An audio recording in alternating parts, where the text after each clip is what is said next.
Hello, ആ പറ തന്നെ. ഡോക്ടർ ഇപ്പം അങ്ങനെ പറയാന്നുണ്ടെങ്കിൽ എന്നാൽ നമ്മൾ അഡ്മിറ്റ് ആക്കാം. ഇൻഷാ അല്ലാ എന്തായാലും എന്നാൽ ഞാൻ വൈകുന്നേരം വരാം കേട്ടാ. എന്തിപ്പോൾ ഹോസ്പിറ്റൽ കേസ് തന്നെയാണല്ലോ, എന്താ ചെയ്യുക? അത് വായിദ് ഉസ്താദല്ലേ? അസ്സലാമു അലൈക്കും. വലൈക്കും അസ്സലാം. എന്തെയ്യോ ഉച്ച നേരത്ത് ഇവിടെ ഇരിക്കണേ? ഹലോ, ഞാൻ ഇന്ന് ചോറിനുണ്ടാവില്ല കേട്ടോ. മോനക്ക് തീരെ വയ്യ. ഞാൻ തന്നെ നാട്ടിൽ പോകാൻ നിൽക്കാം. എന്നായിക്കോട്ടെ. അസ്സലാമു അലൈക്കും. എന്നാ കയറി, ഞാൻ ബസ് പോണെടുത്ത് ആക്കിത്തരാം, കയറി. അല്ല, നിങ്ങൾ പോയിക്കോളൂ, ഞാൻ വൈകുന്നേരം പോകണുള്ളൂ. അപ്പം നിങ്ങളല്ലേ ഇപ്പോൾ ഫോണിൽ കൂടെ പോവാന്ന് പറഞ്ഞ്? ഒന്നുമില്ല, ഈ വെയിലത്ത് അത്രയും ദൂരം പോയിക്കാണ്ട് ഭക്ഷണം കഴിച്ചാണ്ട് വരാനുള്ള ആ ബസ്സിലല്ല ഇപ്പോൾ ഞാനുള്ളത്. അതെന്തേ മോൻ എന്തേ പറ്റി? മോനക്ക് പനിയായിരുന്നു, ഒരാഴ്ചയായി തുടങ്ങിയിട്ട്. 4 ദിവസം അഡ്മിറ്റ് ആയിരുന്നു. ഇന്നലെ ഇപ്പോൾ ഡിസ്ചാർജ് ആക്കി കൊടുന്ന്. അപ്പോൾ വീണ്ടും ഒന്ന് തുടങ്ങിയിരിക്കണം. അതിന് നിങ്ങൾ അസർ വരെ കാത്തിക്കണം പോവാന്, നിങ്ങൾക്ക് പോയിക്കൂടെ? അസർ ബാങ്ക് കൊടുക്കാനുള്ളതല്ലേ, ഈ നേരത്ത് പറഞ്ഞാൽ ആരും കിട്ടൂലല്ലോ. അത് നിങ്ങൾ പ്രശ്നമാക്കണ്ട, ബാങ്ക് ഞാൻ കൊടുത്തോണ്ട് നിങ്ങൾ പോയിക്കോളേ. അത് മാത്രമല്ല, ഞാനിപ്പോൾ ഇന്നലെ വന്നിട്ടല്ലേ ഉള്ളൂ. അപ്പോൾ ഹോസ്പിറ്റൽ കേസൊക്കെ ആകുമ്പോൾ കുറച്ച് പൈസക്കും ആവശ്യം ഉണ്ടാവില്ലേ. അപ്പോൾ പ്രസിഡൻറ്റിനെ കണ്ടിട്ട് പൈസ ചോദിച്ചു നോക്കട്ടെ, കിട്ടുമോ എന്നുള്ളത് അറിയില്ല. നിങ്ങളൊരു കാര്യം ചെയ്യുമ്പോൾ പ്രസിഡന്റിനെ ഒക്കെ കാണാൻ ഇപ്പോൾ ഒരുപാട് സമയമാവില്ലേ? നിങ്ങൾ നേരെ അതായത് കുറച്ച് പൈസ ഉണ്ട്, നിങ്ങളവിടെ വെക്കി. അല്ലത് വെക്കി. ഇതെന്നാ ഞാൻ വന്നിട്ട് തരണ്ടിട്ട പൈസ തിരിച്ച്? അത് നിങ്ങൾ തരുമൊന്നും വേണ്ട.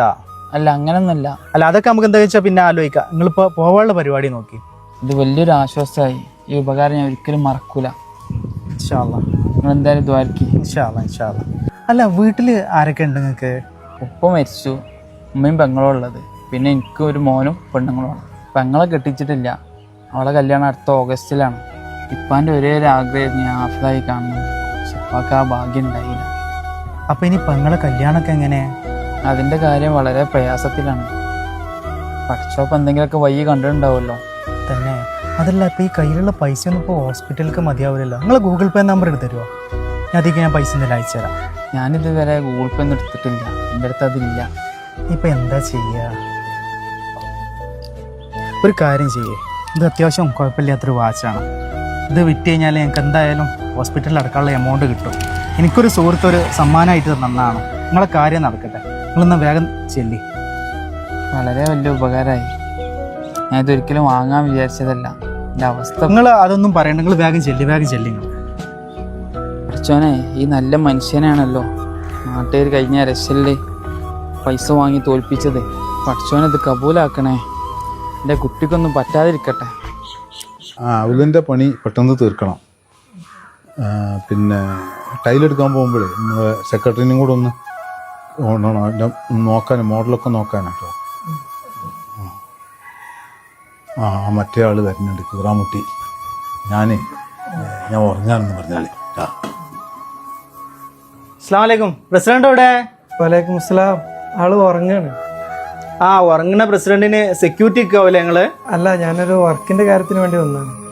എന്നാ പിന്നെ പ്രസിഡന്റ് ഉറങ്ങി വരുന്നവരെ ഞാനും കാത്തിരിക്കാം. ഞാൻ കണ്ടിട്ടേ പോണുള്ളൂ. എന്ത് കട്ടകാലേറ്റ് ചെന്നായി വന്നതെന്നാവും.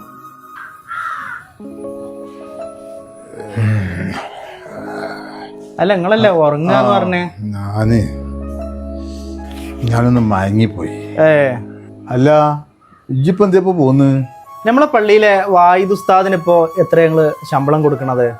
മൂപ്പർക്ക് കഴിഞ്ഞ കൊല്ലം വരെ 4000 കൊടുത്തിരുന്നു. കൊല്ലം 500 കൂടി കൂട്ടി 4500 കൊടുക്കണ്ടല്ലോ. ഈ 4500 കൊണ്ട് നിങ്ങൾക്ക് മീശക്ക് പെയിന്റ് അടിക്കാനും മുഖം മനിക്കാനും ഈ പൈസ തികയോ? അതിലും കൂടുതൽ നിങ്ങൾ പെട്രോൾ അടിച്ച് കഴിക്കണില്ലേ? പിന്നല്ലേ ഈ കാലത്ത് ഒരു കുടുംബം നോക്കണ മനുഷ്യന് ഈ 4500 റുപ്യ? അല്ല, എന്താ എന്റെ പ്രശ്നം? നമ്മളെ മദ്രസിലും പള്ളിയിലും ജോലി ചെയ്യണ ഉസ്താദന്മാർക്ക് അവര് ചെയ്യണ ജോലിക്കനുസരിച്ചുള്ള പ്രതിഫലം കിട്ടണില്ല. ഓർക്കിപ്പോ എന്താ അത്ര മല മറിക്കണ പണി? 1-2 മണിക്കൂർ മദ്രസ കഴിഞ്ഞാൽ പിന്നെ എപ്പോഴേലും ഒരു ബാങ്ക് കൊടുക്കണ പണിയല്ലേ ഉള്ളൂ. അവരെ ജീവിതാവശ്യങ്ങൾക്കനുസരിച്ചുള്ള ശമ്പളം കൊടുക്കണം. അവര് ചെയ്യുന്ന സേവനം അത്രയും വലുതല്ലേ? ഇജങ്ങനെ വണ്ടി വന്നിട്ട് പറയുമ്പോ അങ്ങനെ ശമ്പളം എടുത്തു കൊടുക്കാനൊന്നും പറ്റൂല. ഇതിന് കമ്മിറ്റി കൂടൊക്കെ വേണ്ടേ?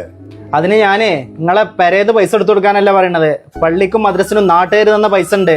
പിന്നെ ഓഡിറ്റോറിയത്തിന്റെയും ബിൽഡിങ്ങിന്റെയും എത്ര വരുമാനം പള്ളിക്കും മദ്രസിനും ഉണ്ട്. വരുമാനം ഉള്ളതിനനുസരിച്ച് ഇവിടെ ചെലവുകളില്ലേ? എന്ത് ചെലവ്? 2 കൊല്ലം കൂടുമ്പോ മദ്രസും പള്ളിയും ഒന്ന് പെയിന്റ് അടിക്കണതോ? 10 ഉസ്താദുമാർക്ക് ശമ്പളം കൊടുക്കണം, പിന്നെ കറണ്ട് ബില്ല്, അങ്ങനെ അങ്ങനെ ചെലവുകൾ എത്ര ഉണ്ട്?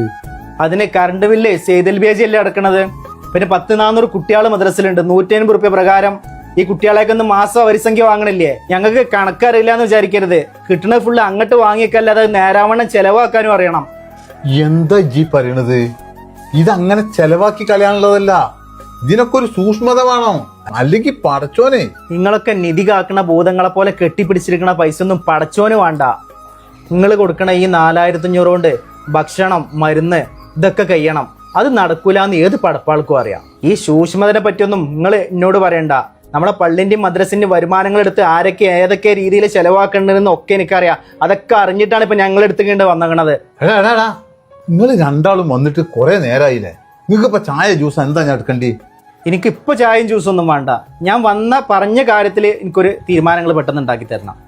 ജി പറഞ്ഞ കാര്യം ഞങ്ങളും മുന്നേ തന്നെ ചർച്ച ചെയ്യണമെന്ന് വിചാരിച്ചതാണ്, പിന്നാണ് വിട്ടുപോയതാ. ഈ വിഷയം ഇനി ആരോടും പറയാൻ നിൽക്കണ്ട, ഞങ്ങൾ പെട്ടെന്ന് തന്നെ ഒരു തീരുമാനം ഉണ്ടായിക്കോളാം.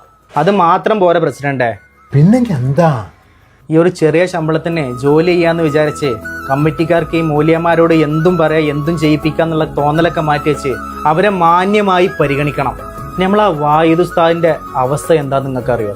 ഇനിയെങ്കിലും അവരെ കൊണ്ട് ബാത്റൂമും കക്കൂസൊക്കെ ക്ലീൻ ആക്കിക്കുന്ന ഒഴിവാക്കിയിട്ട് പകരം അതിന് വേറൊരാളെ ജോലിക്ക് വെക്കണം. ഒന്നുമില്ലെങ്കിൽ അയാളൊരു മുഅദ്ദിനല്ലേ?